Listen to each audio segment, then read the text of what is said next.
can just look at the nice desert terrain.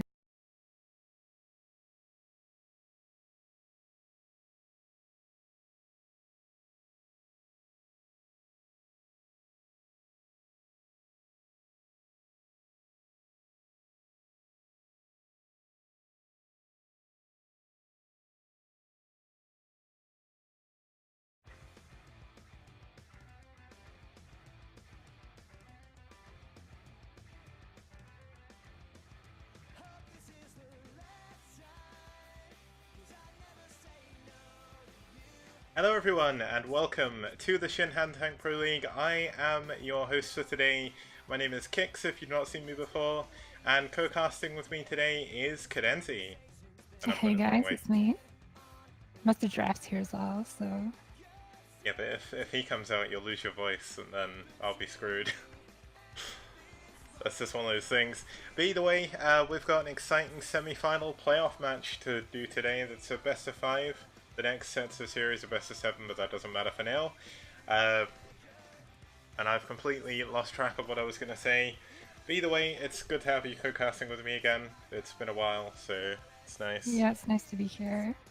Hopefully we get some really interesting games as well. Yeah, so I mean, to introduce the matchup we're going to have today, I may as well bring up the overlay. I know you can't see the overlay, but we'll just have to work with that. That's fine, we'll do it like we did last time. It's all good. Okay, let me bring this up. I fixed the sound bug, by the way. Do you know that weird like clipping thing I was getting? I fixed it. I don't know, all I did was change the fading option and it worked. So, I don't know, it's working now, so hopefully I'm not going to kill people's ears. That's good, but as you can see on the screen, or not yourself, but as the people watching can see, it's going to be DM, which is Disturbed Mind, against White Clan. Now DM did finish second in Group A, White Clan came first, so that's why they're here in semi-final B. And both the teams have been doing pretty well so far, so DM went 4 for 2 in the group stage. White Clan went 6 for 1, they played one extra game because they played the tiebreaker, which they did win against IRK, so that's why they're here. Why we're going to see them playing today. Yeah, there's some impressive stats. 6-1, that's like pretty insane actually, against one of the best teams out there. Indeed, I mean 6-1 is kind of crazy. That means their only loss was actually to IRK, so they lost to IRK, played them again and won, and if they win today, they may have a chance of playing them again in the playoff finals, so that could be funny, like one team playing another team 3 times in one round, but I did prepare for that eventuality, and I've got different things in place to not help that happen, because that would make it match fixing, which I'm not doing, but either way, they can play again, so it's all good. Are you sure we're not match fixing? What is this message that I got here about the match that I'm supposed to be doing? Oh damn, you weren't meant to say anything, you were meant to give that to the betting people. But either way, let's have a look at the maps that are going to be played today. Starting us off in set 1, it's going to be Grand Line SE. We'll be moving on to Sinchapungryung, and I'm probably saying that incorrectly. How would you say that? You're the one who knows Korean. Shinchapungryung, I don't know. Okay, well we're as useless as each other, so it's all good. But yeah, we're going to move on to set 3 on New Empire of the Sun, set 4 on Pathfinder, and finally set 5, if they do make it to the Ace match, it's going to be on Gladiator.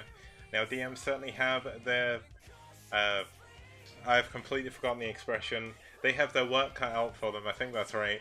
If it's not, someone correct me in chat, it's all good. But it should be a fun match, and here are the players that are going to be playing. So to start us off, we're going to have a PBT between White and Gecko. We're going to move on to a TBP between that's a ZBP, between Ross K and Sapporo. I'm not sure why Ross K's race is Terran. Oh well, I messed that up. And then we're going to move on to a PBT between Tech versus FAMAS2 or FAMAS-E. And finally, in the 4th match, we're going to have a PBT between, I don't know how to say that, PRL, Pearl, and Yes Man. So there's one Zerg, so you're not completely thrown in the deep end here. Yeah, and I think PRL plays multiple races or something, does he? Possibly. perhaps. He may be one of those dirty race pickers that makes my life like 100 times harder than it needs to be. I'm pretty excited about Tech versus FMS too, though. I think that's going to be a pretty good one. Yeah, Tech's been doing pretty well. FAMAS has been doing really well as well, so should be pretty cool to see how they do. Now, to actually introduce the first two players, we're going to have fighting for DM. This is a very confusing name. It's going to be White, and he is the captain of Disturbed Mind. He's done a very good job so far, pulling his team through really with a couple of his other players, all the way to the playoff semi-finals, with arguably one of the smaller rosters. They have one of the least diverse rosters as well.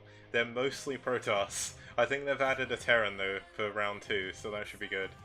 But he went 4 for 1. And his opponent, one of White Clan's newer additions to the SCPL roster, but has been on White for a while. It's Gecko, who did win his only game. Yeah, and most likely all of their team has been practicing on Protoss, like well in advance, knowing that DM is basically the Protoss team. Yeah, it's kind of funny. When you look at foreign teams, there's a lot of Protoss and a lot of Zerg sometimes. And then when you look at the Korean teams, so White and I guess you'd class Seoul as a Korean team, they are mostly Terrans.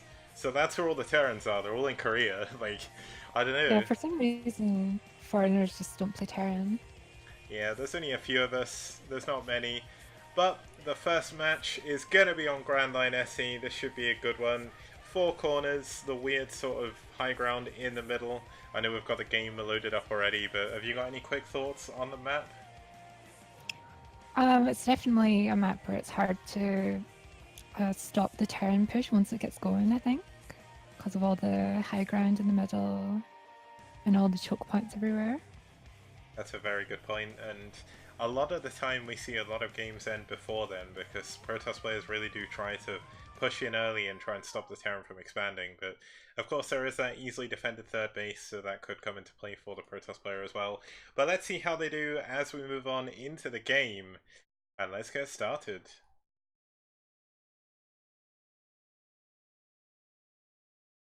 And apparently Broodwar doesn't want to show, so we just need to give that a second. Classic tech problems. There we go, okay. So starting us off in the bottom right position, we do have fighting for Disturbed Mind. It's their captain. It's DM White. And down here in the bottom left corner, we have the red Terran playing for White. It's Gecko. Yes, and also he's got the KR tag to let everyone know he's Korean in case they didn't know already. I think all but 2 of White's roster are Korean. Telecom, Behemoth, and I guess you could kind of count myself as a caster, but I've not actually casted any official White stuff before, so I need to get on that at some point. Either way, well, I mean, it is a Korean clan, so... Yeah, of course it is. And they've been a clan since 1998, so they're pretty... They've got a few good players. They've got a lot of ex-pros. Saskry, Best, Shuttle, Mind. I think there's another couple of people like LJH used to be a semi-pro as well back in the Kesper days. So a lot of good players on their team with a lot of history. Yeah, and here we have, interestingly, the player White against the clan White again. The old confusing one. Yeah, this is definitely one of the most confusing name things ever. The other one, and the thing I struggled with the most, was on one of the first weeks. It was like Rev versus IRK, and I kept reading all of Rev's team names, or all their player names even as Rev, because they had their, like, everyone else had their clan tag in a certain way, so they would have like IRK dot so-and-so, and they would have player.rev, and I would just see the bit at the end and go, oh, this is Rev. Rev's playing again. What a surprise. Good old Rev. Yep. Star player of the team for sure. One thing of note is this is the IC Cup version of the map. One thing that differentiates Grand Line SE and Grand Line SE, I think this is 2.1, I think they called it, is at the natural, as you can see on Gecko's base, they added that extra little bit of unbuildable terrain to block Terrans from walling in, which I despise. Because I like walling. Walling's fun. Well, that is interesting, but I mean, he doesn't need to wall, right? He needs to throw down a bunker somewhere down there.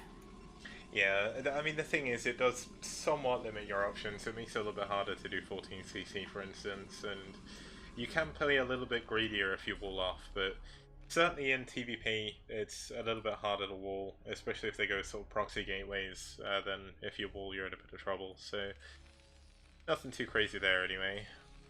Looks like both players are going to be unsuccessful in their scouting, and they're going to scout last, both of them. But they are both playing pretty standard, so nothing crazy going on. Yeah, it's kind of funny how they chose to scout vertically like that, but I mean, one thing to note is between the top and bottom bases, you obviously have the island bases in 3 and 9, so they could come into play here as well. If we see like Protoss going for a robo very quickly, we often see Shuttle drop a probe down there. Sometimes Terrans will go for an early dropship for the same reason, and it makes it very hard to assault that base. Oh, he picked off the scouting probe. That's huge. He did, and that probe didn't see even get to scout anything. anything. Yeah. Yeah, Didn't see the bunker even. that's a pretty huge deal. But he knows where to send his Dragoon at least, but it looks like he's going to try and pick off the scouting SCV as well. Looks like it might get in though, especially if it gets a dodge above the ramp. That's going to be getting in anyway. Yeah. So he sees everything. Sees the goon range then. The important thing is he sees goon range on one gate. That's one of the major scouts you can see in TVP early on. The other one is 4 minutes if there's no nexus. You know to be wary of any sort of tech. And it looks like Gecko is just going for standard play, factory and everything. No crazy like barracks play or anything, which we've seen a few times. Yeah, in the STPL even, I think I've seen Deep 6 twice, and that's kind of crazy. It's such a rare build, but it seems to be a little bit more common these days. Yeah, it's definitely had a lot of popularity recently for some reason. I think it's because Flash was doing it to people on ladder, and then of course in the last ASL, he did it to... Who was the Protoss he beat with it, or he nearly beat with it on Crossing Field? I can't quite remember, but Flash did do it on stream. Light does it a lot on his stream as well, so maybe it's just the top players are showing, you know what, this kind of does work if it doesn't get scouted, so give it a go.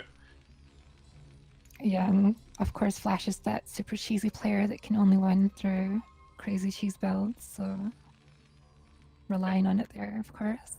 Yeah, that Flash, he's the original Cheese King. Like, he can't win, he can't play legit, he can't win a macro game.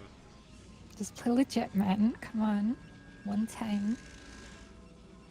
Okay, it looks like we're going to have a Citadel coming up for White here, so he's going to Citadel a DT expand, it looks like, so he's gone for a second gateway and a Nexus. His expansion is going to be really far behind Gecko, so he's been mining this for quite a while. Yeah, and he is hiding his tech quite well from the scanners that should be coming soon. They are on their way right now, actually. Yeah, I mean, it's going to be very rare for him to scout that, but it doesn't look like it's actually going to be Templar Archives. He's adding on Zealot speed immediately and going straight up to 4 gateways.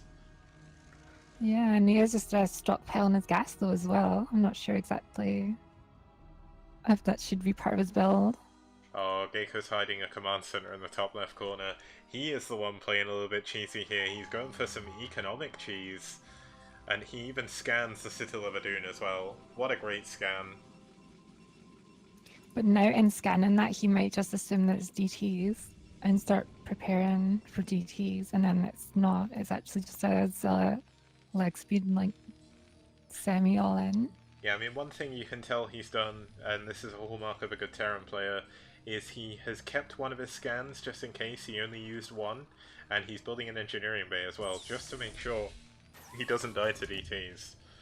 He's even got all his vultures on his ramp as well. He really wants to make sure nothing gets in.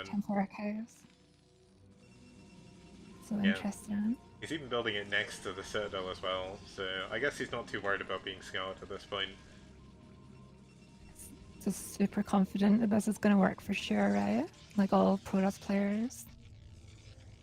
I mean, necessarily it doesn't have to be for cheese. He could even be going for High Templar. I mean, it's not really cheese if it's on 2 base. Like, I could understand if it was like 1 base, go 2 gateway DT all in or something, but he's not really going to be using it to do a severe amount of damage. He's not looking to end the game with this.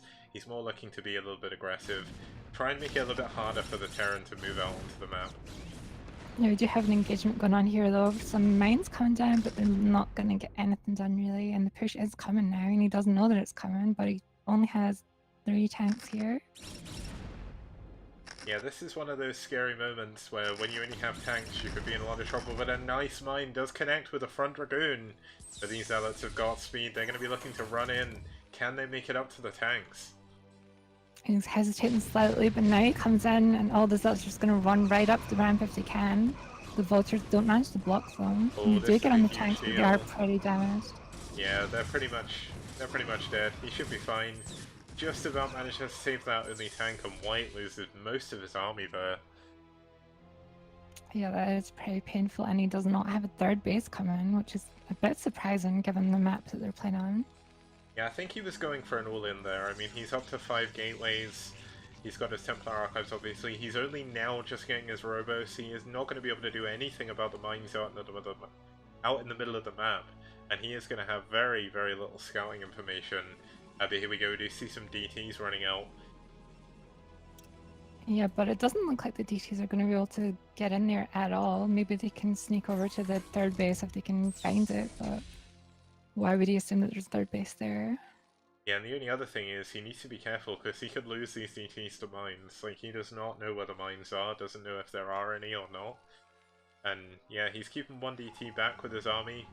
But there we go, another scan going down on the main, just confirming exactly what tech is going up. And it looks like we're going to have Arbiter play coming in very, very shortly. Yeah, and his only real way of defending this push that comes is like delaying with the DTs here long enough to get his arbiters out, I think. Yeah, But I don't know. all he needs to do is try and burn the scans, but the trouble is there's 4 of them, and we should have a starport coming up soon. Actually, no, there isn't. No starport, just 9 factories. This is a huge number of factories for... I mean, 3 base, 9 factories is kind of normal, but at this stage in the game, these are very, very early. And Porus is only just now thinking about taking his 3rd. But the engagement's already coming towards him.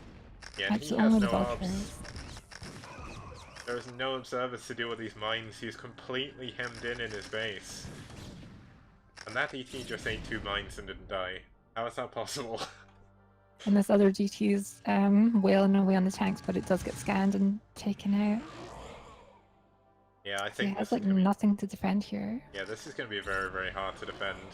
He actually loses another DT to mines, and this is just an awful situation for White to be in. He's fought valiantly, but this is going to be so hard to stop. Yeah, there's just too many scans remaining. It's not like he can possibly delay with DTs at all. And unless he has like... No, he doesn't even have High Templars and Storms, so no Miracle Storms to save him. Yeah, he doesn't even have an Arbiter on the way. He can't really afford it at the moment. He's trying to push out as many units as possible. But here we go, the engagement has been activated. Can he get on the tanks? Can he do enough splash damage?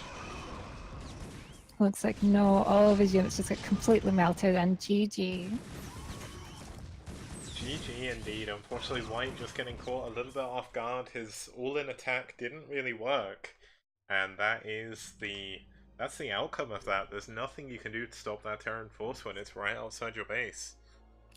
Yeah, he actually did manage to get his cells even onto the tanks. It kind of went like almost as well as it could have gone, but it was just nowhere near enough because the cells just got completely shredded on the way.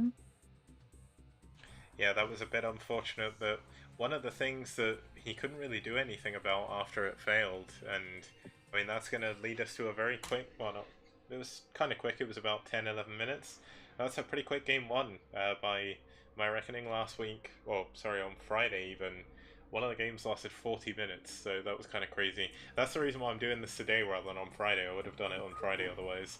Either way, let's head on over to the intro while I load up the next replay, and let's get going with the next game.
Okay guys, welcome back. You are watching the SCPL. My name is Kix and I am here with Cadenzi. Camera's off because last time it lagged majorly when we did that, so I thought I'd leave the camera off, but you can see her Twitch channel down there as well, where she does her not so secret streams. But we just came off the back of game 1 of DM versus White Clan. We're about to head into the next game. And it looks like we're finally gonna have a Zerg player. Let's go. You say finally, it's game 2. Finally, it's been so long. I've just been waiting this whole previous game. Just put yourself in Eskia Prime's shoes, who whenever he turns up in chat, he's like, "Where's the Terrans?" And I'm like, "There's no Terrans today." It's the struggle of being a foreigner who likes to see Terran games. Yeah, it is kind of horrible. There's not really too much we can do about it. We just have to put up with it. But then again, we do have Flash, so it kind of evens out. He sort of wins all the games, so he gets the most screen time out of all of them, I guess. Apart from this ASL, that didn't go too well for him. Yeah, we need the Flash of foreigners to appear when every tournament is Terran. That way you get Terran every single time. Yeah, I remember, when was it? When I first started casting when I got back. When I say got back, I didn't go anywhere. But when I started deciding to run tournaments again, I was casting with Sail. At first, there was no Terrans anywhere. Like, Kogut wasn't playing. I think he may have been playing but wasn't doing very well in tournaments. Every single final was like Eon Zerg versus True Touch, or like Bonith versus Eon Zerg or something. And then after about 6 months, Remastered came out, and then suddenly all these like Russian Terrans came back out of nowhere, like Marwin. Ryok isn't Russian, he's German, but he came back as well. So you know what, there's been a little bit of a Terran resurgence recently, and a lot of the teams in SCPL are adding more Terrans as well, so it's not too bad. Yeah, and I think Kogut was a Zerg player, wasn't he? And he switched to Terran. I don't know if he was Zerg or if he just played ZVT. I have no idea. But I know he did play Zerg at one point. He at least knows ZVT really well, so... Hey, wasn't he supposed to be switching back to Zerg or something? He was like, I'm gonna switch fully to Zerg now. Just kidding, apparently. I think that never happened. I think it's because he was kind of stressed at losing so much, and then he started doing really well, so... But the only thing is, I didn't mention this before, but basically, if we take the rule of not rule of averages, but... So you beat Kogut, right? Kogut beat Terra, Terra beat Lava, and Lava beat Flash. So does that mean you're better than Flash? I think it does, right? That's how that works. Yeah, it definitely does. But I mean, I already knew that, so... Yeah, it's no just... news to me. You're not in Korea long enough. Like when you went to the ASL preliminaries, or whatever they call them, qualifiers, you didn't do very well purely because you were jet lagged. That's all it was. Yeah, it was just jet lag, 100%. And you trained 100% to beat Flash, and then Flash didn't show up because he got seeded, so you got unlucky. I actually did train for a ZVT. Like, 90% of my games of training were ZVT, and then every game I played there was ZVP and ZVZ. So it was kind of depressing. That kind of sucks. I guess it's because all of the Terrans last season were seeded. And then you had people like Piano, who did pretty well, but wait, he qualified, didn't he, I think? Either way, I can't remember. I always forget from all these tournaments, but either way, let's introduce the next game. Let's not waste too much time. And having a look here, it's going to be... Okay, this says it's a TBP, but it's actually a PBZ. Ross K is a Zerg player. He's not played for DM yet. My overlay needs to be updated. I don't know why it's broken. But that's fine. And his opponent is going to be Sapporo for White Clan.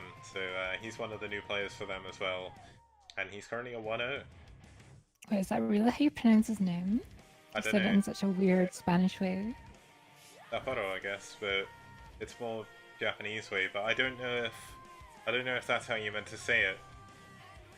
It's all those horrible names like Batoso, where I say it like it's a Japanese word because it is, but then I don't know if I'm saying it right. Who knows? And who knows if Ross K is Ross K or Rosk or Ross SK or whatever. ROS SK. RSSK, it all stands for something. Yeah, let's actually move on to have a look at what the map is. We already know what the map is because we're in the game. But if you have a look here, it's going to be on Shinhan. I probably said that wrong again, but either way, a very cool two-player map spawned from 2008. The first tournament it was in was the Incorate 2008 OSL OGN Star League, and it was one of the first maps I ever saw in Brood War, so I wanted to bring this in for this round. How do you find this map, especially in CVP? I kind of like Shinhan actually, because there's a lot of options. Like you can get lurkers behind their natural and do all sorts of weird shenanigans with ling run buys from both sides, and it's a really fun map to just sort of try and do crazy micro openings and everything. Yeah, I've certainly seen some weird games on this map. It's not really seen too much play after 2008. I think if I remember rightly, it was only in that OSL. But it's one of my favourite maps just because of, as you say, there's so many weird, funky things you can do. And Norgrim versus... Who did he play against from Net Wars? I think it wasn't Yeti, it was Mazur. Norgrim versus Mazur went on for 40 minutes on this. And we actually saw Norgrim take both the middle mineral only bases. That's how long the game went on. Everything else was mined out. And it was just Wow, one of the most interesting. ridiculous games I've ever seen. But let's get into the game. Let's get started with game number 2. And let's see how Ross K can do against Sapporo.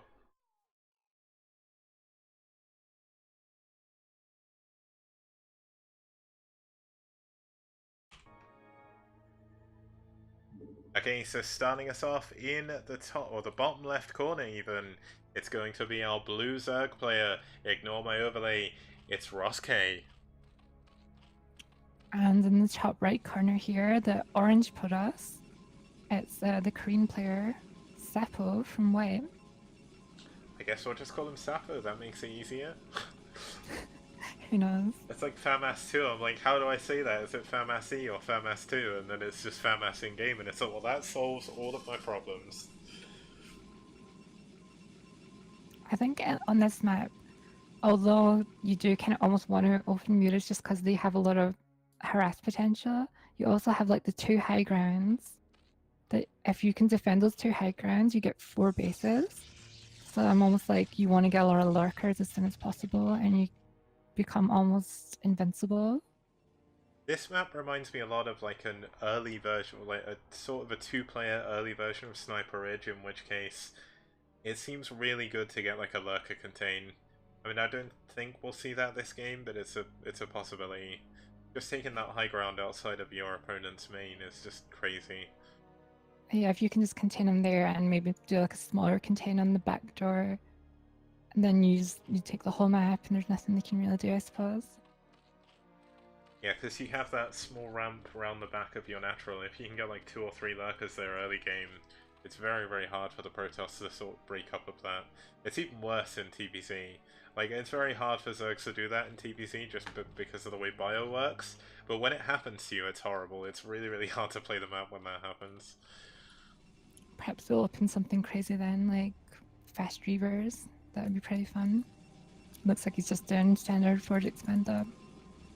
Yeah, Forge Fast Expand, very important on this map. As you said before, there is that sort of back entrance to the natural, which makes walling a little bit harder. You need to worry about 2 locations rather than 1. But he is going to delay this hatchery as well at the Zerg's natural, so he's going to be feeling pretty good about that. Yeah, just trying to be a little bit annoying. He's not going to delay too much because the drone is going to come all the way around to the 3rd base location. And he will have Zerglings out shortly.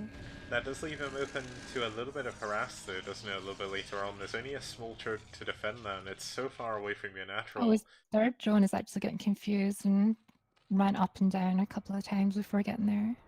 Yeah, he's also gone for a kind of a different 3rd to what I thought he would. I thought he was going to go for the bottom right corner, but he has gone for that early one. The Zerglings are finally out, they're going to push the probe away, and he's finally going to be able to take his natural. Yeah, and he's going to get all 3 hatcheries up here pretty nicely and probably throw down his gas immediately and just be in a pretty standard, nice position.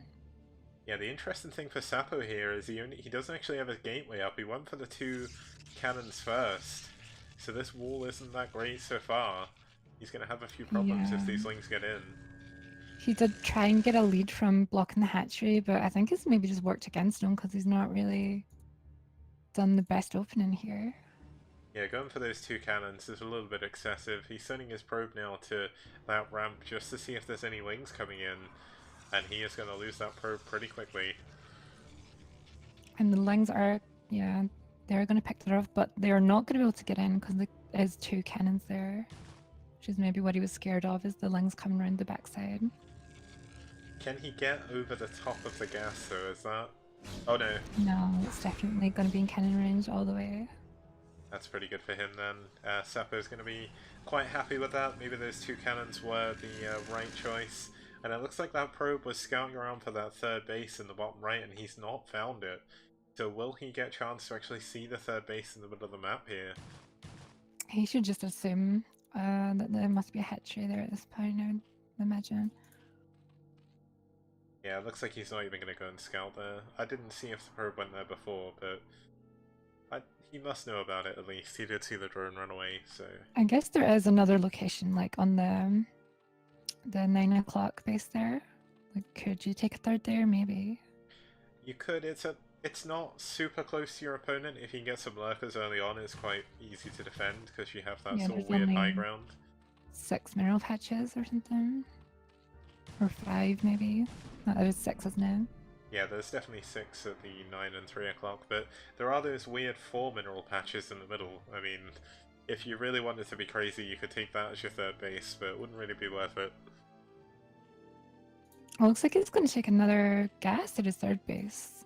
Very early, so it does signify he's maybe trying to go for a muta build here. Yep, and there's the Spire at the third base as well, Oh, so 3 gas even. a second probe is actually coming out to the bottom right again just to check for this base. And he still isn't going for this base in the middle, but the second he does, he's going to see the Spire. It looks like he's a little bit confused that he hasn't managed to scout the third base, and he's sending out zealots to get some more information now. So he should be able to find out what's coming. And because he was a little bit too far away from those mineral patches, and they haven't all been mined yet, he couldn't see if they'd been mined at that other base yet. So he's going to go straight into the natural, and he is not going to see any tech. He is going to see the second gas, though. He's not going to know there's 3 gas, but I mean, 3 gas is kind of excessive, even. So he should know that there's mutas from just 2 gas here, I think. These zealots are going to be a little bit of a problem for him. He doesn't have the sunken up yet, and that sunken is not going to be able to finish, I don't think. No, that is definitely going down, and he just pulls all of his drones immediately to his third base here. Yeah, and the funny thing is, he still doesn't know that third base is there, I don't think. So those drones are running away to Arnia for all he knows. But here we go, the zealots coming into the main, trying to get as much of a good trade as they can, but not quite very managing to find it. That zealot has 4 kills, and the other one has 1 kill. I think they're mostly lings, them. but still, I mean, this is still really annoying to deal with. And in the panic, he has not made his overlords to make his mutas like on time, so they're going to be slightly delayed as well. And in fact, he's not even going to go for them because he's making panic zerglings. Yeah, he's really not dealing with this in the best possible way. Ross K is doing his best, but there's actually a proxy gateway coming up in the bottom of his main. And all the spawning pool may go down as well. I can't even see the pylon because it's hiding behind the minimap. Oh, the spawning pool is so close to death, but it does manage to save it. So can he stabilize from this point?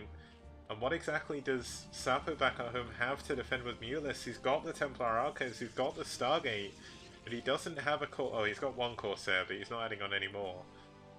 I mean, he's got to know, even though he didn't see the Spire because he went to the wrong base to find that out. Like, he's got to see that it was a fast gas build and got to assume that there's mutas. He does see them now, though. Yeah, he's seen them, but that Corsair could go down to the Scourge. Some Zerglings do suicide at the front, and there is a Dark Templar out now, so he doesn't have an Overlord at his third base. Oh no, he's building a DT in the main of Ross K. This could be absolutely diabolical here for him, as if he doesn't scout this, he doesn't have an Overlord directly above his drones either, so this DT is going to have a field day in the main. Yeah, Seppo's just focused on defending from mutas here, throwing down extra cannons, has an Archon, Corsairs camping above his Nexus. Looks like he's gonna be fine. Yeah, how... luckily for Ross K, his Mutalists are on this side of the map, so as long as he can get his Mutants back to his main quickly. Now, does Ross K see this? Yes, he does. He knows there's a DT there, but has he And seen there's it another on his one that's minimap? there, but it, yeah, gets scared away. But the one in the main is doing incredible damage. I had 6 kills already, 7, 8 kills before he even notices. Yeah, 9 kills, and he's finally pulled them away. He's going to get the spawning pool as well. What a big pick-off for Sapo here. He's in such a good position now. Oh my god, and he doesn't even manage to finish off the DT, so he has to waste all of his Muta time camping above it. Yeah, this Overlord is so slow. He doesn't have Overlord speed yet. Not even researching out his lair. He's not actually going for the DT. Maybe he's forgotten about it. That would be really drastic. And he hasn't noticed that the gateway is on his main. So Oh, he has now. Well, he's going to now. There's actually a... There's an Overlord going very slowly to the bottom left-hand side of his base, but in that time, the DT is coming back up for another run. It's at least going to get another drone here. yeah, it does get one, but it should only be the one. Where Yeah. did another DT come out of that gateway? Can't see it anywhere. I don't think it did. If you press Q, you can hide the minimap. But there's a DT in the natural. It did go down to the Ling, so it only got a couple of them as well. But this gateway is going to get unpowered and killed as well. Yeah, and he's moving across the map now with a Zealot Archon Force and a few Corsairs. So he is going to need to throw up Sunkens if he wants to have any chance of defending this. Yeah, he's adding on 2 creep colonies immediately to his third base, but they're not going to be finished in time. He is bringing over the Mutas, but there are 2 Archons and 3 Corsairs, so it's going to be really difficult. He's going to have to micro incredibly well. They're really nicely spread though. Oh, almost picks up a Corsair with the Scourge, but missed microed slightly. Oh, and this is bad. The Archons are on top of the Mutalists now. The Mutalists are actually bunching up now when he tried to attack, and the Zealots are in the mineral line. The Archons with the Sunkens, but he's not doing it. Well, that's a bit unfortunate. The drones have escaped, but realistically that's not going to be enough. The Mutalists are busy killing a pylon in the 9 o'clock position, or 3 o'clock position even. That is not what he wants to be killing. He's going to lose his Spire, going to lose his third hatchery, and there's nothing he can do about this. Oh, and there's a Dark Archon coming. We might see a Maelstrom on all of those Mutas. Oh, I really hope we do, but I'm not even sure if they'll get to that point. The Mutalists could actually die to these Corsairs. Yeah, 2 base Zerg here turtling up against 2 base Protoss, who now has map controls. Like, you can't imagine there's too much hope for him. And the thing is, Roske doesn't even have a drone on all of his minimal patches. It is natural. He's oversaturated in his main though, so... That's pretty strange. He did transfer his whole 3rd base. You'd think he'd have more drones in there. I think he sent them to his main, because the thing is, he did lose a lot of DTs to or a lot of drones to that DT, so... He only has 2 on gas in his main as well, and his natural. Interesting. I mean, I guess he doesn't need gas, so... Yeah, he's on a bit of a glut after being on 3 gas for so long. It looks like the probe is trying to sneak down some cannons in the top left corner. That one little confused Zerglin. Keep him watch there. Well, that Dark Archon, it's looking menacing right now. It wants to do something cool, but it's not had the opportunity to yet. But even so, even without the Dark Archon, how on earth can he deal with this many Zealots? Oh, the Maelstrom! Yeah! Oh, the really beautiful. Archon punch you! That's pretty sick. Maelstrom is so cool to watch. We don't see it nearly enough. DTs are really underused, like Ghosts are, but DTs actually have like some form of utility, and I really wish we'd see more of them. Drone, you need to hit the pro level, because you're like the proper pro level, because we need more details of more Dark Archons and Queens. These Dark Archons just absolutely destroy Mutas. And he even has enough Zealots here to probably just delete all these Sunkens. This Link's though doing a decent job trying to delay the Zealots for a while, but the Sunkens aren't being target fired. He's trying to take down one of the Archons. But there's still 2 more. There's no Mutalists left to help defend against this. Yeah, he is trying to get Lurkers down in time, but there's no way they're gonna finish anywhere near in time. He's gonna lose his whole hatchery and everything before the Lurkers even spawn. Like, these Lurkers are gonna spawn into death, I think. This is kind of dangerous. He does burrow them. I mean, he doesn't have an observer, but I mean, it doesn't really matter. Yeah, I mean, it's a one-base Zerg at the moment. He's losing all of his overlords. He is supply blocked right now, 50 of 50. And the Lurkers are trying to push out, trying to get as much damage to these Archons as they can. He Just has not to try and finding it. end the game basically with like 8 lurkers here. I don't know if he's going to get it done, but he's going to go for it. Oh, these Lurkers are going to die trying to burrow. He needs to leapfrog his Lurkers right now. He can't afford to pick them all up at once. But he's going up for this top left base now.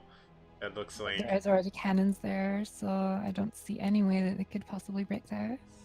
The only way they could do is go through the top ramp and just kill the Nexus, but even so, what are you going to do when the army goes for your main? Like, he's got 3 Lurkers back at home now, so that's at least something, but he's losing more and more Overlords.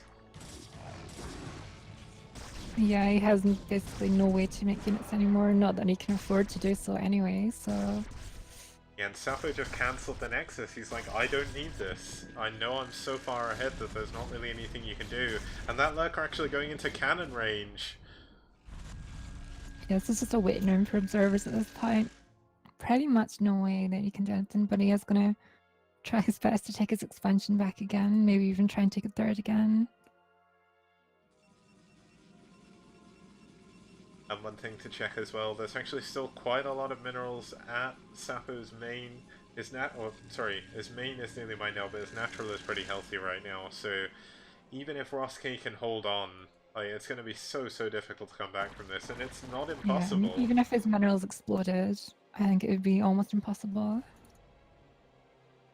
It's one of those Observer things, does though, spawn. with Brood War, where even though you can see a game like this and think it's 100% over, I thought this about Norgrim and Mazur, and then all of a sudden Norgrim just managed to pull it back, so I never like calling things too early, and of course This would I've definitely be the most impressive comeback I've ever seen, if he manages to pull it back here. Yeah, is there an observer on the map, though? Yeah, he's got one with his army, and he's making another one that has spawned, and there's a third one on the way.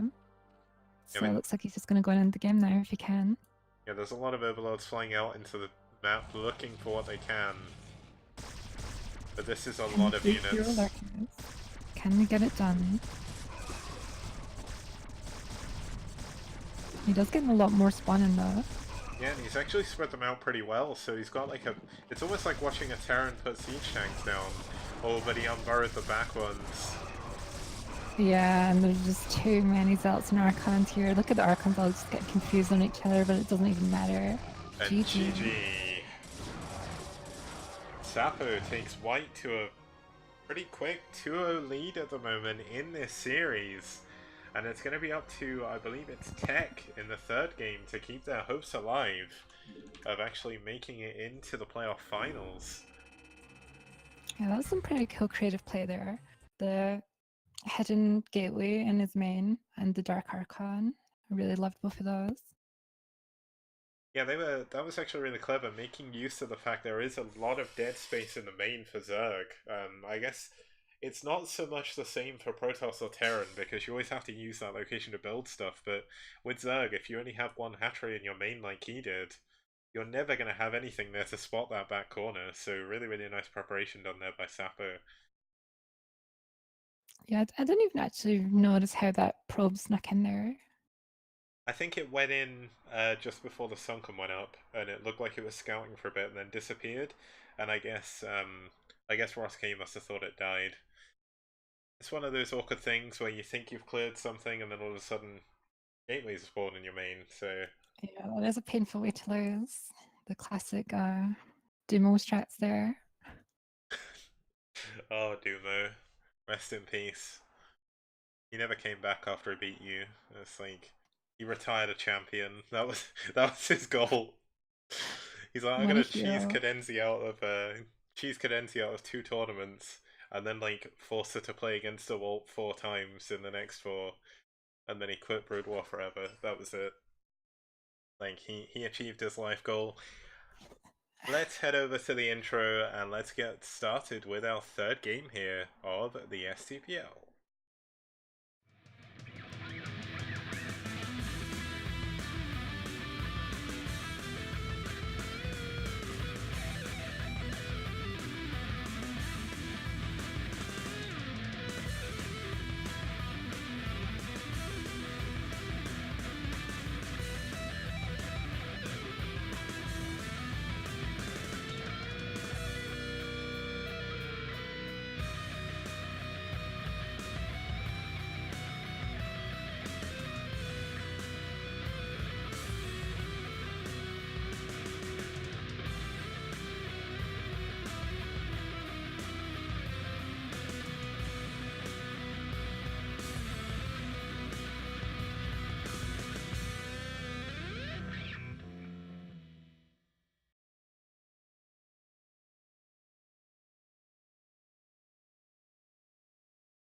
Okay guys, welcome back. I am Kix. It's getting dark outside, so I really need to turn the light on.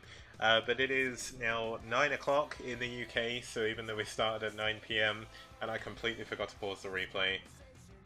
Whoops, I guess we're playing StarCraft 2 here, starting with more workers. But either way, I am joined with my pal Cadenzi, and Hi. she is my co-caster for today. It's been a lot of fun so far. And we are moving into our third game of our second semi-final of round 1 of the STPL. Now, just quickly, if you don't know the format of this tournament, there is 4 rounds. 3 rounds of normal group stage, 1 round of Winners League, and 4 sets of playoffs, and then the grand finals at the end of the STPL. The winner of the final, of the playoff finals in each round will get 5 league points, second place will get 3, third place will get 2, and fourth place will get 1. And the team, I'm not sure if it'll be 4 or 8 teams at the end, but the 4 or 8 teams with the highest amount of league points at the end will be seeded in to the grand final bracket, and that'll be closer to the end of the year, so... So this tournament never ends, apparently. It doesn't. It's a very big taking. But when I was doing it, I was like, this is going to take me a while. But I was like, you know what? I have the passion to pull this through, and that's where we are. We are currently 9 weeks into the SCPL. There are many more weeks like this to come, and it's been fun. Do you think there's going to be an STPL for next year as well? Hopefully. If it goes well, and I don't die from, like, casting constantly, then I should be fine. What about Clash for Char? Is that going to make a resurgence at any point? Clash for Char served its purpose for a while, but there are other tournaments that stepped up in its place, and I no longer need to do it. So that's why I don't do it anymore. Plus, Rest in peace. like, if you, I don't know if you've read the thread on TL about Britney's Star League, or sorry, Britney's Pro League thing, the StarCraft Moo League, or Moo Pro League, or whatever. Basically, what I was explaining in that thread was how when I first got into Brood War, the thing that really got me watching and the thing that kept me watching was Pro League. Like, Team Leagues for me are the ultimate Brood War experience, and that's why I wanted to run one. And it's why I wanted to do a really good job and why I'm pushing it every single week to try and make it better and better where I can. And watching the Moo League well, not cast, but like the introduction earlier, has just given me more drive to make STPL even better. Because, like, he's got a Freaker and Blizzard's, like, approval and everything. ASL are helping him. Blizzard have said, yeah, this is cool. I think they're helping a little bit as well. And I'm a one-man band, now a two-man operation. And hopefully we can do a pretty good job of rivaling the Moose Star League. Yeah, it's pretty impressive that you managed to get this whole team league running before the Koreans got theirs running. Good job, you beat the Koreans. I did. You can do it. And I've had some of the players in it as well, like Mind, Best. Not had Shuttle yet, but it is possible he'll appear for Mind at some point. Sorry, for White even. But just to take us back to our current situation, our current game, let's head on over to the main overlay and have a look at who is going to be playing here in our third game of today. Yeah, this should be the good one. That is the two maybe best players of today against each other. Yeah, Tech has done an insane job in the SCPL. He's won 7 games, only lost 2, so a 77% win rate for him. He's not had the best of luck in PBT. He is actually 1 for 2 against Terrans. But Famas2, no slouch himself, 5 for 1 currently in the SCPL. And of course, if you've not been following the SCPL until now, Group A and Group B have not met, so this is the first time DM have ever faced off against White. So it should be cool to see how Tech can do here against the Korean Terran. Yeah, this is definitely the match that I've been looking forward to. It is a PvT though, so I'm gonna rely on your expert knowledge here. I'll do my best. That's all I can do. But speaking of the PvT, they are going to be playing on New Empire of the Sun. So if you've not seen this map before, it's been in 8 weeks of SCPL so far. Where have you been? But there's 4 corners, so a 4-player map. Island base with gas at 12 and 6. we've had one game where those were actually incredibly important because they were only last two bases the Terran had, and the Terran ended up winning that game. That was Radley versus Cold. I do recommend going to check out that VOD. There was crazy amount of nukes in that game, and it was probably one of the best Brood War games I've ever seen. But that was a cool game. Low ground thirds, and sort of a weird high ground separating the two third locations. So see a lot of sort of contesting for that, and there's the sort of weird high ground making the hexagon in the middle of the map.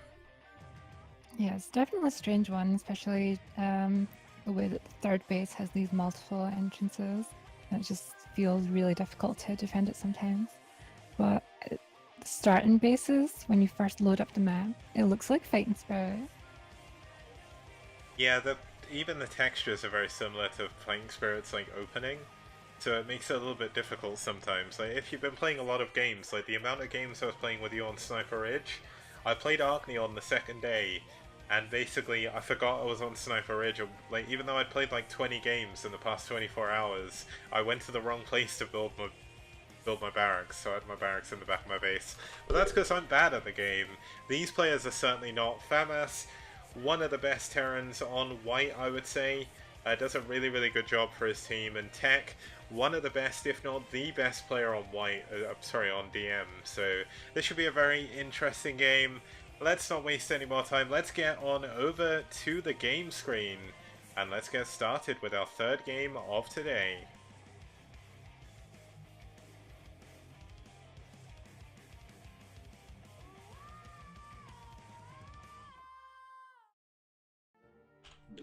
Okay, so starting us off in the top left position, we do have the yellow Terran playing for white. It's going to be FAMAS. And here in the bottom right corner, complaining about the lag already, is Tech from DM as the orange Protoss. Yeah, this is one of those dangerous things. This is a worldwide tournament, so obviously FAMAS from Korea. Tech is from somewhere in South America, if I remember correctly, so that can be a little bit of an issue. Luckily enough, it's not caused too many problems so far, but this is one of the problems of hosting a worldwide tournament. But as Tasteless always used to say, North America's troublesome sometimes. Like, one of the things Tasteless always used to say when he was casting the GSL is technology is the vehicle of esports, and the internet, unfortunately, is the highway it drives on, and sometimes it has problems, so hopefully the lag didn't affect the game too much. Let's hope they show us a good game. Looks like standard openings from both players so far.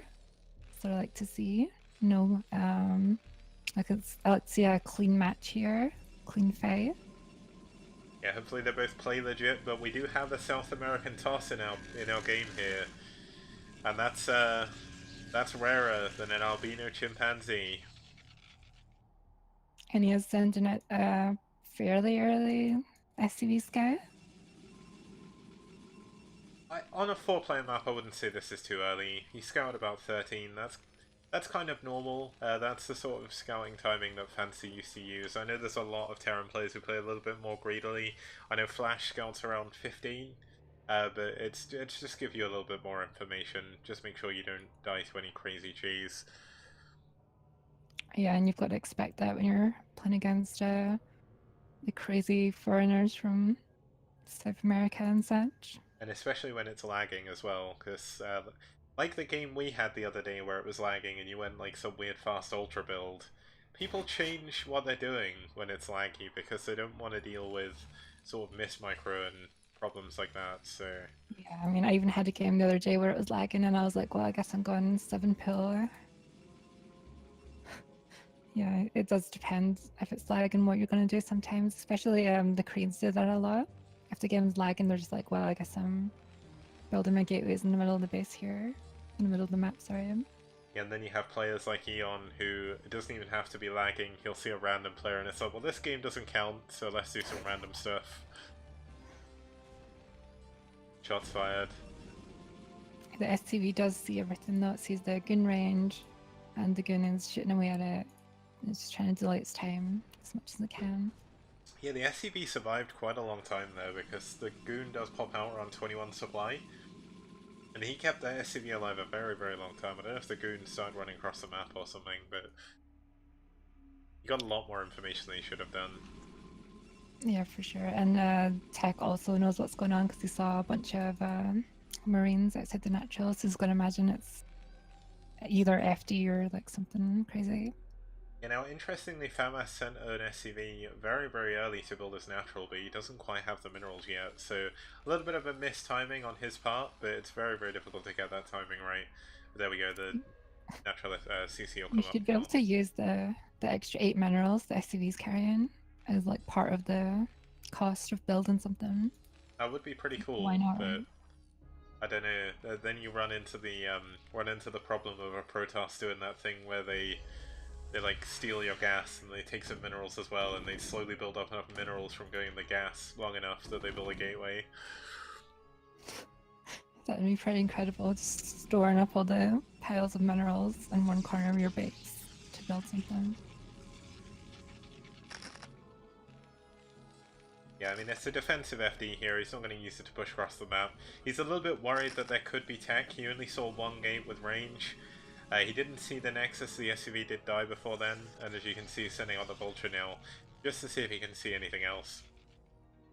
And it's kind of weird because he did scout everything, so he's like pretty sure what's going on, but at the same time, it's like you're not really going to accomplish anything pushing cross map against someone who opened like one gateway range.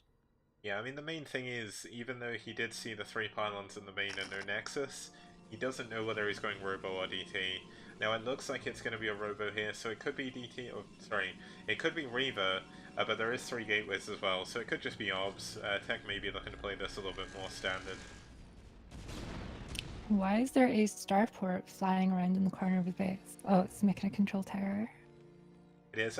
I think he moved it further down. I'm not sure why, but I guess he wants maximum screen space for depots and stuff above it. But that's going to allow him to build that all-important dropship. He may even go for the island here. That's quite a it's a very strong play for Terran to make. Also, you do get the option of going for a Wraith as well against an early shuttle. And Tech has gone 3 gateway observers, and that is going to be quite strong, I think, against his Vulture heavy opening, because he's getting Vulture speed as well. Yeah, this is a very Fancy-esque opening here from Famas. Obviously, Fancy wasn't the only sort of player to play like this. Very indicative of like the SK Telecom T1 Terrans, but going for this really early drop, probably going to be a Vulture drop off of 2 factory, off of 2 tank. Get your extra factories up to about 3. Probably going for the Youth build here is what it looks like from Famas. Yeah, it looks like he's going to pull over these 2 tanks in the dropship and then also have the Vultures ready to come in as well, right after, maybe? This is a very... Oh no, he is going for the He's island. taking the island, okay. Yeah, this is one of my favorite reasons for having maps like this in the game.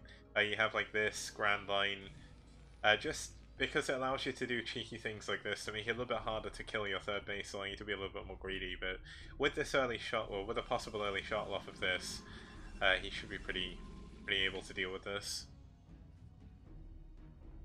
And it looks like the dropship is now coming over with the Vultures to where the 3rd base is, but it's not finished yet and there is only 1 probe there, so he's just gonna sneak right past there and into the main. Yeah, he didn't see the dropship either. That was really, really nicely done, going directly in between all the vision. And here we go, the Vultures have been dropped down in the main. They're going to lay some mines to stop some reinforce, or the Dragoons getting back. And they're doing a lot of damage here. At least 3 probes have gone down, 4 now, 5 probes, 6 probes. Oh, this could be a huge mine drag. No, there is 2 observers there. Apparently he's gonna be fine, but he does kill like a crazy amount of probes, like maybe like not That's 15, 12. but close to 15. 13 now, I think. That's a crazy amount of probe kills with just 4 Vultures. It's very indicative of maybe Tech's inexperience with the map as well, because he didn't have anything in his main to defend. He's got Dragoons at his 3rd base, and he had some over the front of his ramp, but there was that one area that dropship managed to get into his base, and it just did so much damage. I do quite like this build though on this map, because you can take the island, which is like almost impossible for the Protoss to attack at this stage. Yeah, especially if he did, like he skipped out on Zealots early on, he skipped out on the shuttle as well.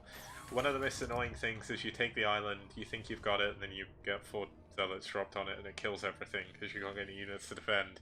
But it looks like he's going to be fine here. Yeah, and he's gonna ferry over some SCVs to his third base and put himself in a really nice position, actually being ahead of the Protestant economy. Now, Tech is actually a bit flustered. He's gone for 2 Citadel of Aduns in his main. Interesting. Yeah, it's so Double you... leg sweep. Oh, there we go. Cancels it. Cancel it. Last possible second as well. Wait, that's the Templar Archives. Yeah, so he gets his Templar Archives up. It's going to allow him to go for some DTs, go for some High Templar as well. One good move against an island base. He's not seen this yet, but Storm Drops are incredible against Terran on this map, so would be nice to see those if he can pull them off. Yeah, I think he's going to need to try and pull something off because the Terran is just going to pull way ahead of him here if he can't do something about the third base island or even just try and win the game somehow. But Storm Drops could be the way to go.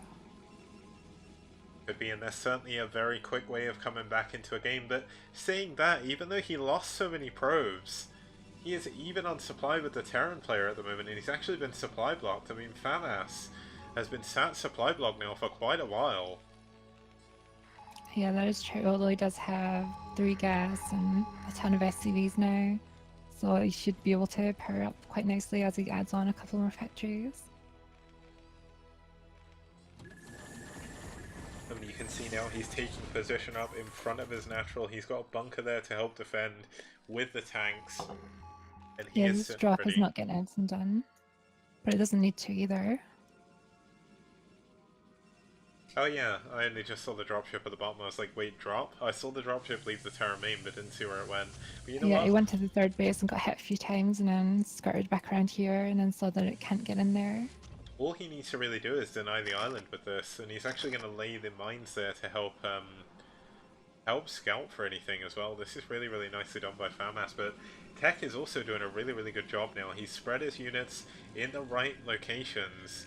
He's actually got a Dragoon. There's still a single line of area he can't see going into his main, but if FAMAS was able to see that, that would be absolutely ridiculous. That's something Flash would know.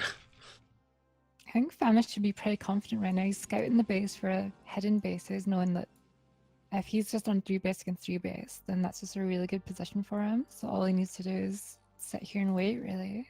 Yeah, he doesn't need to push out. He's going to wait for his upgrades. He's on 1-0 at the moment. Yeah, he's got his science facility up as well, so he should be getting 2 attack. He's getting 2-1, he's got 2 armories, so that's going to be good for him.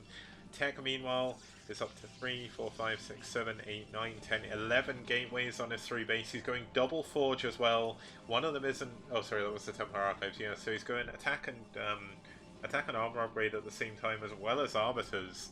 So he is teching up a lot, staying true to his name. Yeah, he is going to get his 1-1 around the time the turn has 2-1, but it's still not very good, especially when you're considering the turn is on now actually a base ahead of you. So he's going to have to pull something out of field with this arbiter or some other trick that he could have up his sleeve. It's very possible, and FAMAS is doing a really good job with his vulture, just scouting around to see exactly what he needs to. He even has a tank in the bottom left corner, just to try and kill any probes that come by. Yeah, he has really nice mines here, just surrounding all of the nearby bases, giving him good vision, making sure he knows everything that's going on the map here. Yeah, when you turn off Tech's vision, you can see he's got vision over about, I'd say about 60% of the map, which is kind of crazy. He's got better vision than the Protoss does, and the Protoss has observers, so... Yeah, the Protoss can basically only see his like factories of this one observer here. This is very dangerous though. Tech's army is massive right now. He did lose a lot of probes, so a lot of his army supply, well, a lot of his supply is going to be in this army. And I mean, one thing to know about FAMAS is he doesn't actually have that many vultures, and this many zealots could do a lot of damage to him here if he strikes at the right time. Yeah, that is a crazy amount of zealots. His army is pretty ridiculous, but he is going to push up ground if he wants to attack into the Terran here, so it's going to be difficult no matter what. Yeah, and Famas is slowly starting to add more and more vultures on as well. Oh, he's adding a really nice wall off to his third base with a couple of supply depots, just securing it ever so slightly more. Yeah, I think there's actually a way you can fully wall that off, but it's been a while since I've tried, so maybe I'm wrong. But there we go, Famas is going to move out onto the map. His 2-1 upgrades are done, and of course, as we do know, that does benefit the Terran quite a lot against a 0-0 Protoss, but 1-1 may come into effect here, but this is just so many units from Famas. Yeah, he's so confident that he's not even skirting around the high grounds. He's just going straight through the middle here and going to push right up into the Protoss high ground. Over here's the Zealots, they're all streaming in. There's a D-Matrix going down on top of the front tank. And these Zealots are on top of the tanks now. This is going to be a lot of splash. Wow, that was incredible surrounding of all of the tanks. All of them are completely surrounded by the Zealots. They're just destroying the tanks, and he has almost no tanks left after this attack. Yeah, this is a huge, huge moment. The Terran's tank count has been completely reset almost. And Tech has taken an incredible engagement, and look at his bank! He's up at 2.5k, 2.5k, and he is going to be able to remax off of these gateways very, very quickly. That was an impressive engage there by the Protoss. He is looking to take another base here, but the Terran does have a remainder of his army pushing down there now to try and deny him. Yeah, it's only 4 tanks though. He's rallying in vultures. They were all he was building up this factory. Oh no, there we go. There's some tanks as well. But this base, he does cancel the Nexus, so yeah, he's not going to worry too much. The thing is, I think Famas will eventually take this base. The good thing is, Tech has finally started to get more observers. He's finally getting more vision over the map, and he's finally clearing those mines. So Famas is slowly being put into the dark, but I think the important thing is here the banks. Even though Famas is ahead in bases, Tech just has so much money. yeah, that is true. Although I would really like to see him pull off a nice recall on either the island or the third base that are just like not massively well defended from recalls. Yeah, especially the island. Like, there's absolutely nothing he can do about that. If that gets recalled, how do you defend it? You can't get units over there. He doesn't have dropships, he can't ferry a load over there either, so... Ooh, that was a nice mine though. Although the dangerous part is if he doesn't recall on the island, his army is then stuck there, so could be hesitant to do that. Yeah, I mean, one thing would be really nice, just recalling 2 Zealots. It kills Infinity SCVs, kills the command center if it doesn't lift, and... yeah, that should be enough, but looks like he's just trying to pull up his army again. Both of them are getting close to max again. Now 3-2 should be nearly done for our Terran player here. +2 armor is nearly finished, plus 3 attack a little bit further away. But 2-2 is now finished for Protoss, so he now has the upgrade advantage for at least the time being. Yeah, and he is now pushing down into this pit in the middle of the map here, but it's just not really a good angle for him, so he can't go for it. Yeah, the difference is as well this time, Tech has considerably more Zealots, considerably more Dragoons than Zealots, so he can't do the same thing twice, and there's a lot more Vultures this time as well. But he's going to be pushing from high ground to low ground. He is on the high ground here, pushing all the way down into these tanks. They do have defense matrix, and he is trying to get on top of his army with his arbiters, and I think he's going to break through again. The Zealots are going to get on top of the back tanks again. The Dragoons are still alive, but this is such a deep siege line here from Famas. Tech is going to be forced to pull away. Yeah, it looks like the back tanks were just a little bit too much for him. He ran out of Zealots before he got to them. And the Terran's is going to push towards the right side of the map here. Yeah, and this is where that high ground over the third becomes such a really big problem, and he's taken that as his 4th base as well. So this one high ground pod is going to be enough to kill 2 bases here, and Tech is going to have a hard time ousting his Terran opponent from those areas. Tech is now out of his giant bank of minerals, so he's now relying on his only 2 bases he's mining from right now. Yeah, I think one of the big stories in this game is he just... oh, the probes are transferring into the tank fire. They all go down. Oh, that is huge. And all the remainder probes run back, but he's only mining like maybe even half a base now. Yeah, his main's mined out, his natural is very close to mined out as well. And this third base and the fourth base is all he has. He's lost both the Nexuses, and it's going to I be love so this hard for him to do anything. command center on the far left of a base here, just behind minerals. Yeah, he's like, I've got 4 gas, so I don't need any more. I'm just going to take this base, and there's nothing you can do about it. I mean, Tech is trying to rebuild his army, but he's out of money, he's out of time, and slowly but surely he's running out of hope as well. Yeah, Tech is going for a last-ditch attempt with this run by army here. I mean, Tech still has a pretty big army, but there's so many tanks. They have 3-2 upgrades, and even with the 2-2-1 of the Protoss army, but there's a lot of Zealots again! He's getting on top of all the tanks! Yeah, the Zealots are actually ripping the tanks apart here, but there's so many reinforcements. Look at this giant wave of tanks right up here that he just has no answer to. Yeah, Tech fought valiantly. He did really well, possibly better than a lot of people would have expected him to. And he did an incredible job in this game. Unfortunately, being caught out a little bit by the Vultures at the beginning of the game, and maybe that was enough to tip the scales in the balance of FAMAS.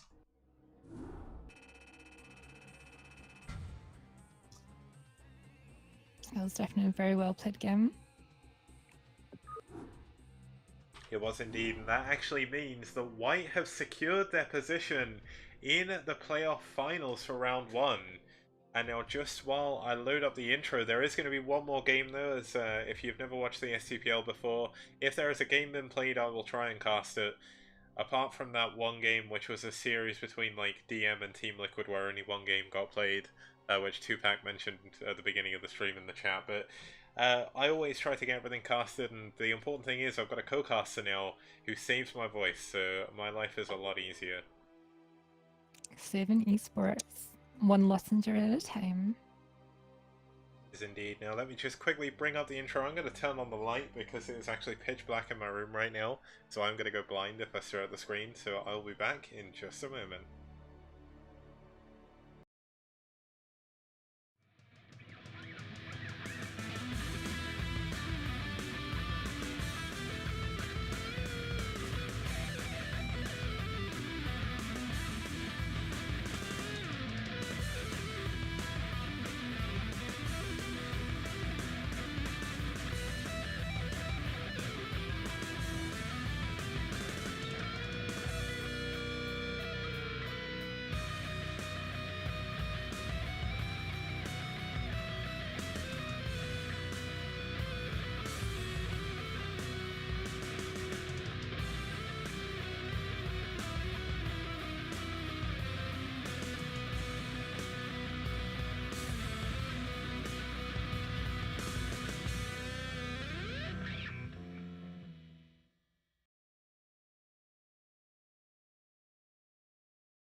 Hello everyone, welcome back to the Shinhan Tank Pro League. You are joining me, Kix, and Cadenzi, my co-caster, for today in watching White versus DM. This is the second semi-final playoff match for round 1, and this is going to lead on to the grand finals of round 1 and the 3rd and 4th place match next week.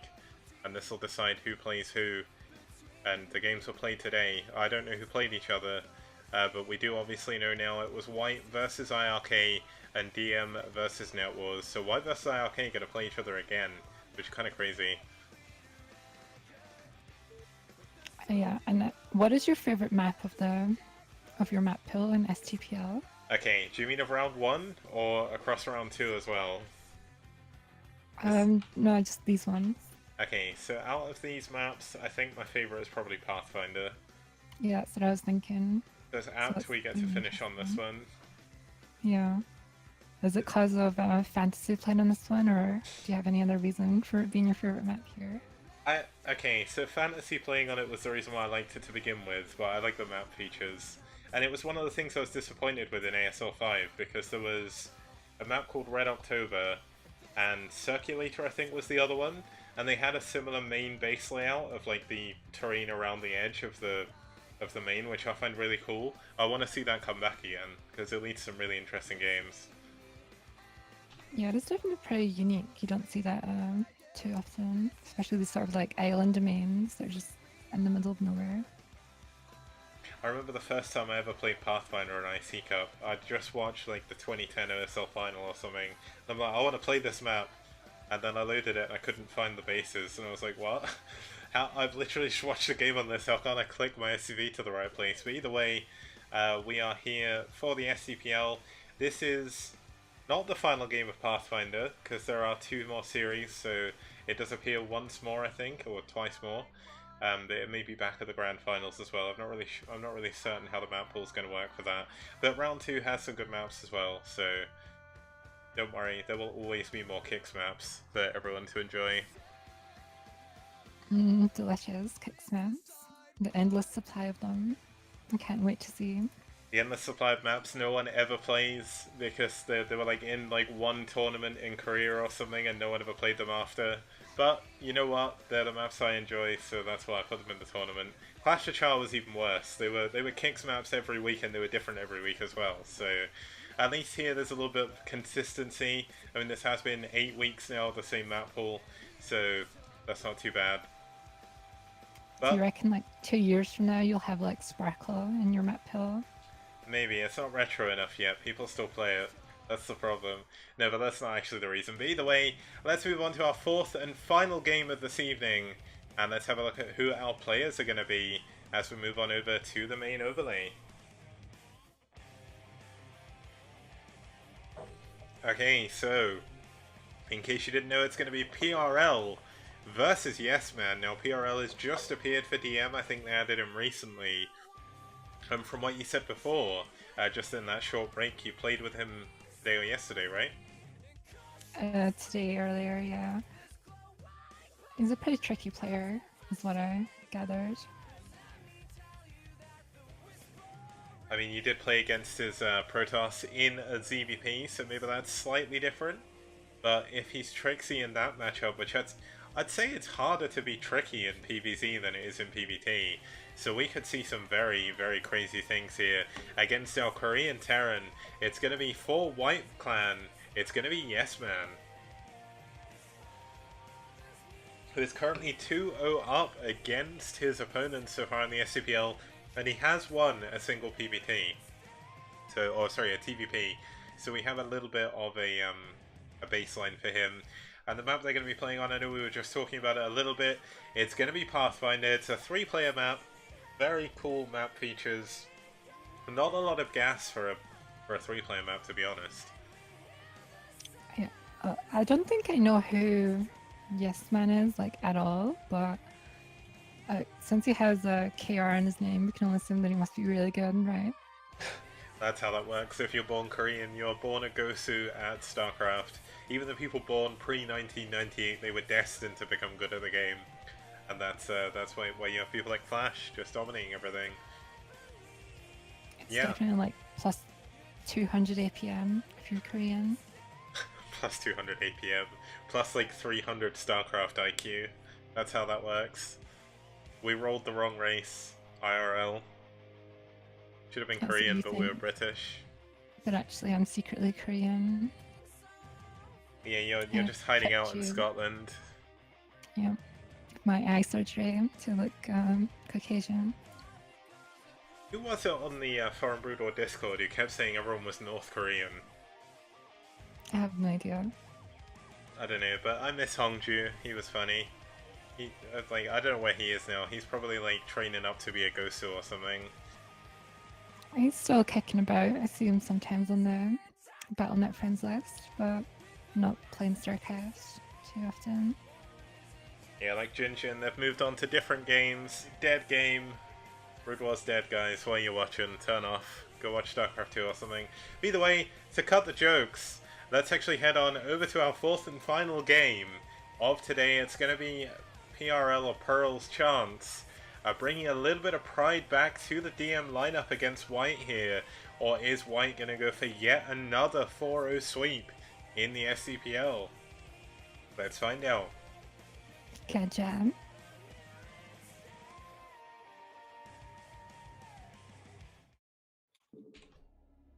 Okay, so starting us off in the in the top middle location, it's gonna be fighting for DM, fighting for pride from 3-0 down. It's gonna be PRL or Pearl. I don't know how to say his name. And here at the bottom left base is Yes Man playing for Clan White, sporting his Korean ID tag there. Yep, and once again, I think it must be to do with the name limitations on BattleNet or something, but he's just called Yes. So do we call him Yes or do we call him Yes Man? Yeah, I guess he can't fit KR_ Yes Man and then bracket White. That's probably way too long. I remember But, I mean, I guess his name is Yes Man, so... Yeah, the biggest disappointment for me ever was when I first run the SCPL.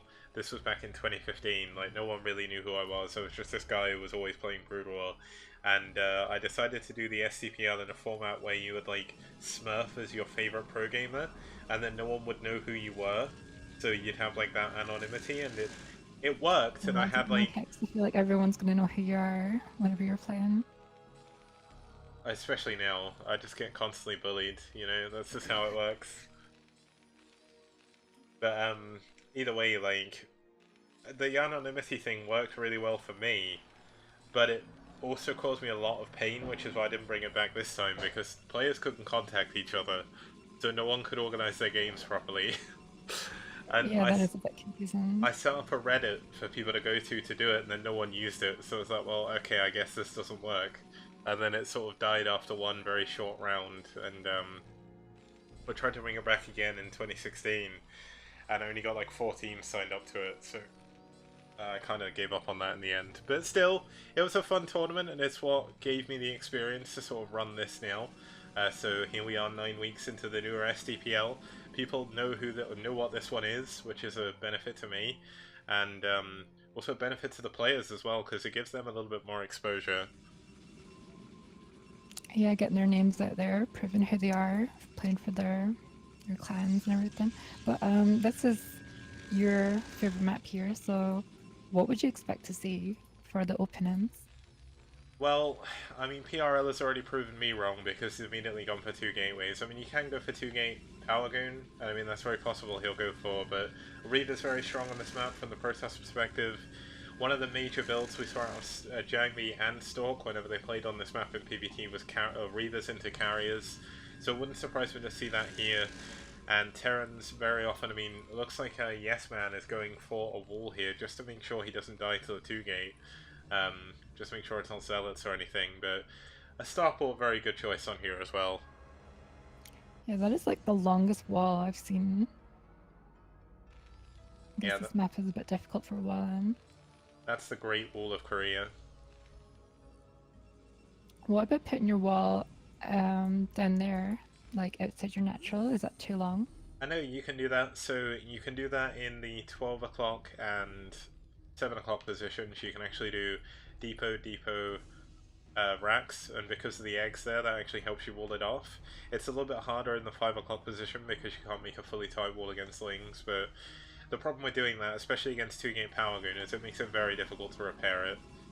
Now, it's kind of interesting he did go for the wall he did, because you can actually put your barracks to the bottom right of where those weird little barrel things are, and you can put the depot to the right and then a depot behind that, and it's tight as well, so maybe a little bit of an experience show on the map. Maybe he wants to be a little bit safer. Interesting. And he is on the high ground with his wall, so it will be, I suppose, easier to defend than if he was to put it outside his natural. Yeah, it's also really far back from the edge of the ramp as well. But he has gone for the starport before command center. Yeah, so he's going for an immediate drop here. This is kind of powerful. A little bit, I guess it's kind of a little bit telegraphed if you haven't taken your expansion by now. But the important question is he going for siege mode? No, he's going for mines first, so he could have a lot of trouble here against this 2-gate Power Goon. Yeah, there's going to be like 5 Dragoons here very shortly, and he's only going to have 1 tank to defend it, and a couple of Marines and a Vulture. Oh no, he's lifted his depot. Oh, sorry, his barracks. This is going to be a very big problem for him.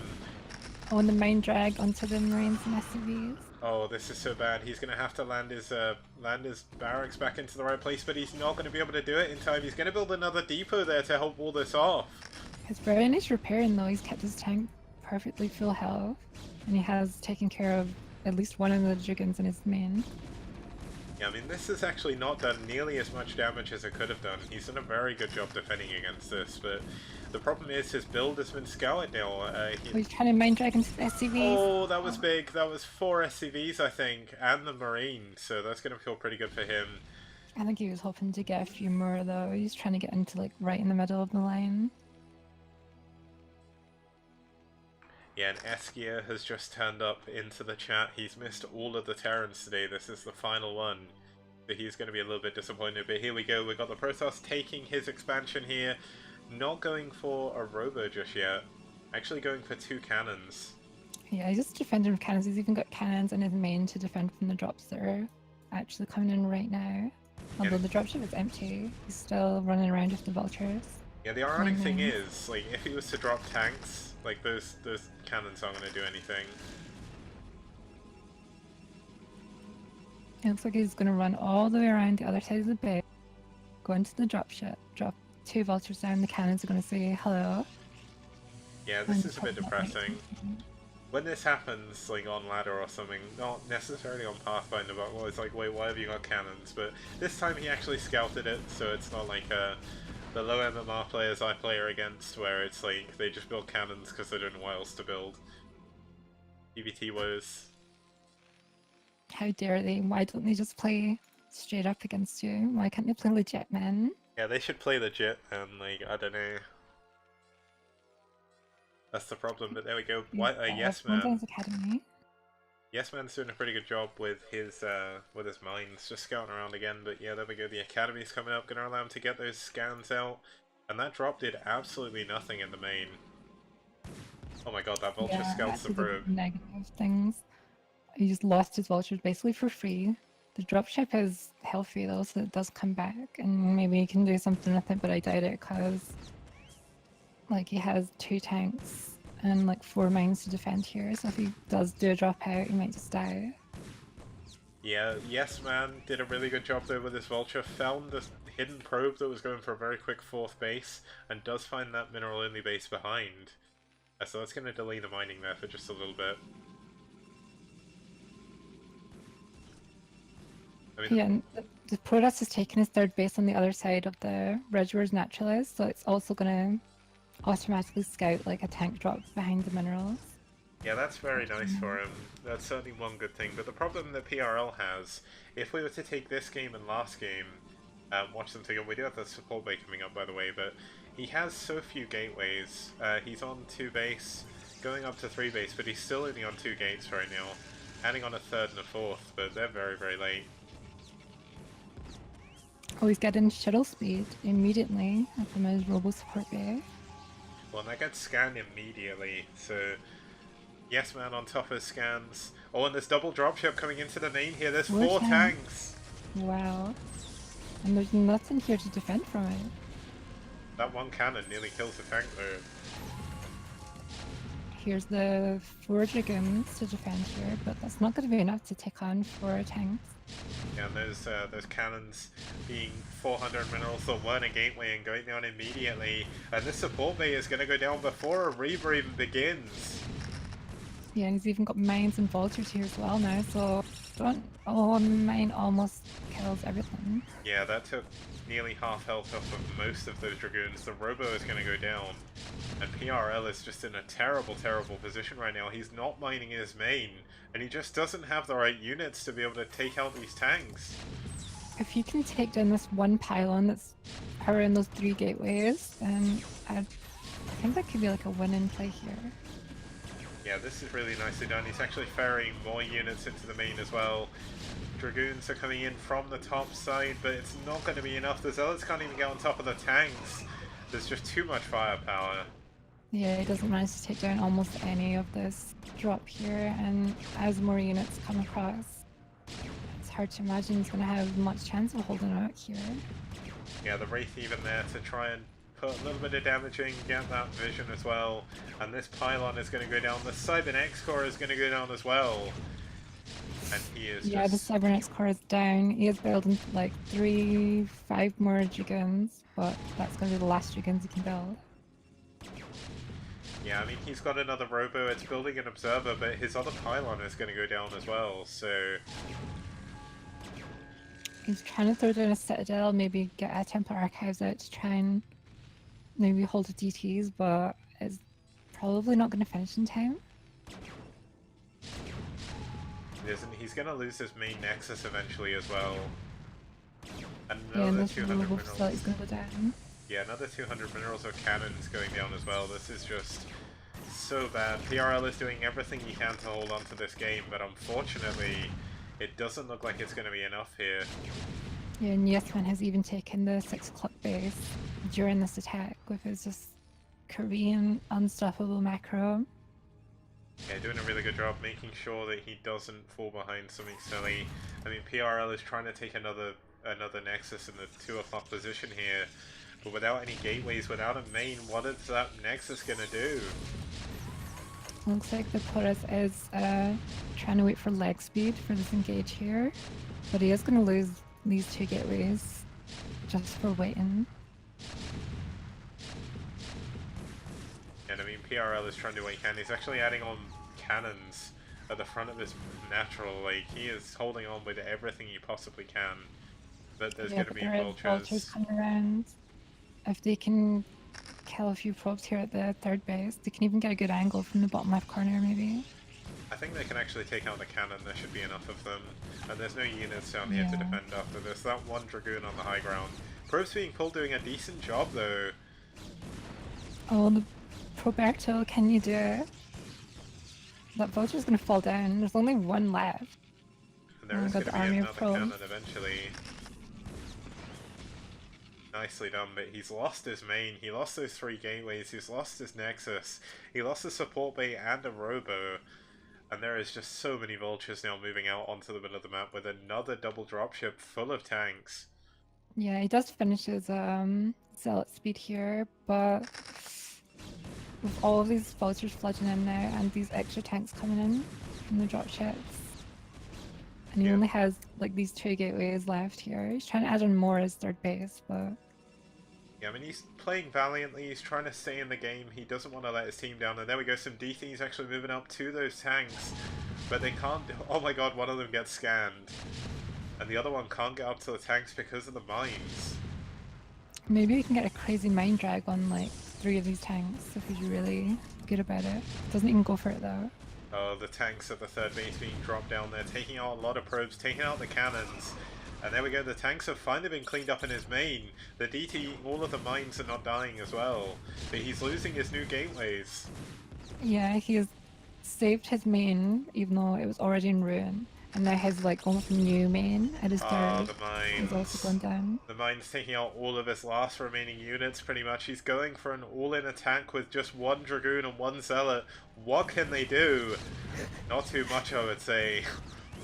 Perhaps they can do a giant mine drag with all of these probes to back them up as well. Yeah, he's pulling the boys, and they're actually going to go and take that base. But can they even get through the pylon? I guess they can. If they can't, that would be just hilarious. Oh my god, they're not going in. Oh my god. Oh no. He's going to have to kill the pylon, and then the cannon's going to be unpowered. Oh, the irony. And the vultures are coming up. Do you see the probes? Oh no. This is the dance of death for these poor probes. Oh, this poor Protoss guy. He didn't even know what was coming. He is going to cancel this 4th command center though. Yeah, but his 3rd base is completely gone now. And he's starting to ferry maybe back into the main now. And take that out again.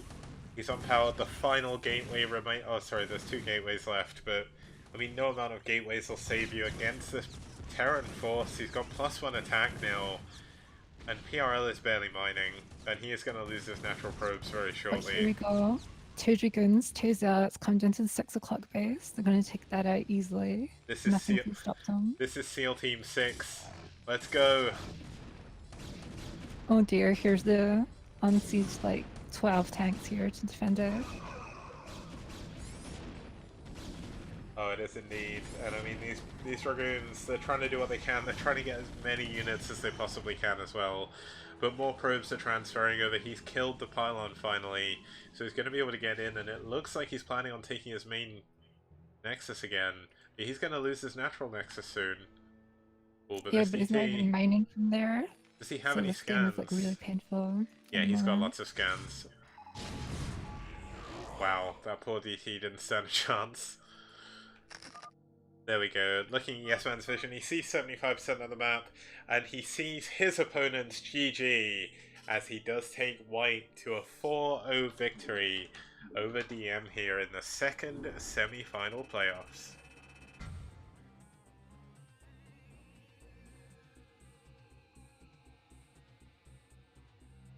And I mean, that was a pretty interesting, pretty entertaining game as well, so I can't really complain. Yeah, that was a crazy one for sure, but I do expect PRL games to be pretty crazy at this point. Yeah, I mean, these are technically the 4 best teams from, well, the 4 of the best teams. There wasn't another one, but they did get disqualified because their team disbanded, so not really too much you could do. But that's going to lead us to a very interesting set of next games. Let me just bring it back over to the main screen here, just as I quickly record all the results and everything. Yeah, very well played by White, taking the series very easily, even though DM is pretty strong Protest team, so well played. Thank you for the cheer, Chava. Just to double check that, actually, I'm just going to check the Matrino page just to see what the prize pool currently sits at. Now, the prize pool is going to be given out at the end, and apparently I got 2 notifications for that, so cheers. Let me just quickly bring up this, but either way, it's been a lot of fun today. Let's loading up the link. I should have this ready. But currently, the prize pool for the SDPL sits at $1,014.90, so that's a lot of money. The highest money I've ever had to give away on any tournament I've ever run, so that does mean a lot, so thank you to all the people who have donated and everything. But bringing up the results for today, we can have a look at how the game's playing out if you've not seen before. This is going to be a little bit of a spoiler, but you can check the previous games on the VODs afterwards. But it's not all too bad. And looking here, as you can see, we had a 4-0 sweep by White Clan. Gecko took out White, Sapporo took out Roske, Famas 2 took out Tech in a relatively close game there, and PRL being taken out by Yes Man to round off the series for today. And having a look at the screen here, you can see our playoff finals are going to be between White Clan and IRK. They got played today, so they'll be casted on Friday, and the 3rd and 4th place match will be played, and well, they've been played today, but it's going to be casted on Wednesday as well. So hopefully, if you're not busy, you'll be there to join me again, and hopefully you've enjoyed yourself today. Yeah, hopefully I can be there, and it was awesome casting this with you. Thank you for inviting me over. Good to be here. It's all good. Happy to have you here. It's been quite lonely. Like, I've never, like, until now, obviously I co-casted with Sale and whatnot. I co-casted a lot with him. I co-casted with Sham too. And then I stopped doing that. Sale disappeared, obviously, rest in peace. He is now buried in Cadenzi's basement. But, yeah, we don't talk about that. Rapid took the body back to Korea, And he's so... well fed, so don't worry about him. Yeah, I don't know. Solo casting I was fine with, and then obviously I had you and Rapid over that weekend, and it's like, wow, solo casting is really, really, really boring. Because you're just constantly talking, there's no one to bounce off of, and having you here to co-cast with me not only saves my voice, but also does give me someone to talk to, which is nice. So glad to provide the memes. But Just yeah, it's been awesome, and I've never actually tried solo casting, so I can't imagine how hard it is. But yeah, it's got to be straining on your voice for sure. it is. Just to quickly answer a few questions from the chat. Seoul lost to White Clan and IRK, which is why both of them are in the well, we're in the semi-finals of the playoffs and now in the finals. So Group B winning out over Group A here in this first round of STPL. All four of these teams will get league points to go towards the grand final at the very end of the SCPL. There's 3 more rounds to go. Round 2 will be starting up in 2 weeks' time, guys, so don't go anywhere. Don't miss that. Well, it'll be 3 weeks, actually. Wait, how did I work this out? I said a date in the captain's chat, but I think it's going to start on the 17th of June. That's going to be when they start. I'm going to have a break the week after that because I'm going to be in Amsterdam for those 5 days, so I'm gonna miss casting then, but I'll catch up after that and it's all good. But once again, huge thank you to Cadenzi for coming to co-cast with me. Huge thank you to all the people who tuned in to watch, and a huge thank you to all the players that were here and did play their games as well. They led to a lot of good games so far throughout the SCPL, and hopefully there'll be many more to come. Have you got any words for anyone? I'm wondering if there's going to be like a Kicks ladder stream coming up here. Not today. I don't think I'm in. I don't think I can handle playing after casting. I need like a break. Like one of the things they said on the Pylon show recently was how when they finish casting, they just don't want to see anything to do with StarCraft for like the next 12 hours. And I kind of get that as well, even though I enjoy it a lot. When you've been casting, I mean, we've not casted for that long today. It's only been about 2 hours, but it's straining on your voice, and I've got work tomorrow, which a pain. Yeah. Yeah, and you need to sort of unwind, try and chill out. Yeah, I was trying to get some tips from Rapid to see what he does, but then I realized he doesn't actually stop casting. He just... Yeah, he's crazy. His voice just, like, you should hear him when he loses his voice. It's really funny. Is that possible? Every so often he'll lose his voice, but then he comes back again, like, within a day or so. It's pretty incredible. He's one of those people that, like the Korean casters, you watch him, it's like, how are you shouting like this? I don't get it. Like, how... I shout once and I can't talk for a day. I need to train my voice, that's the problem. He's a professional. Yeah, his voice has really good capacity for volume. It's really impressive. It's because he's a Texan, and we all know like the stereotypes about Texas people. Always shouting, you know? Them crazy Americans. Anyway, cheers everyone for tuning in. I will be, well, possibly we will be back on Wednesday night, same time, same place. That'll be for the third, fourth place match between DM and Net Wars. That's going to be a best of 7. And on Friday we will be back again, same time, same place for the playoff finals. And that's going to be between IRK and White Clan. That's going to be for all the marbles. And it's going to be a good series. This is going to be the third time they've faced each other in just the first round of STPL. So they've played each other more than any other team. And I know both of them are very, very set on preparing for their matches. So it should be a lot of fun to see how those go. So once again, thank you for tuning in. Thank you for joining me. And we will see you guys next time. Have a good evening. Have a good morning. Bye, and have a everyone. good afternoon. Take care. Ciao.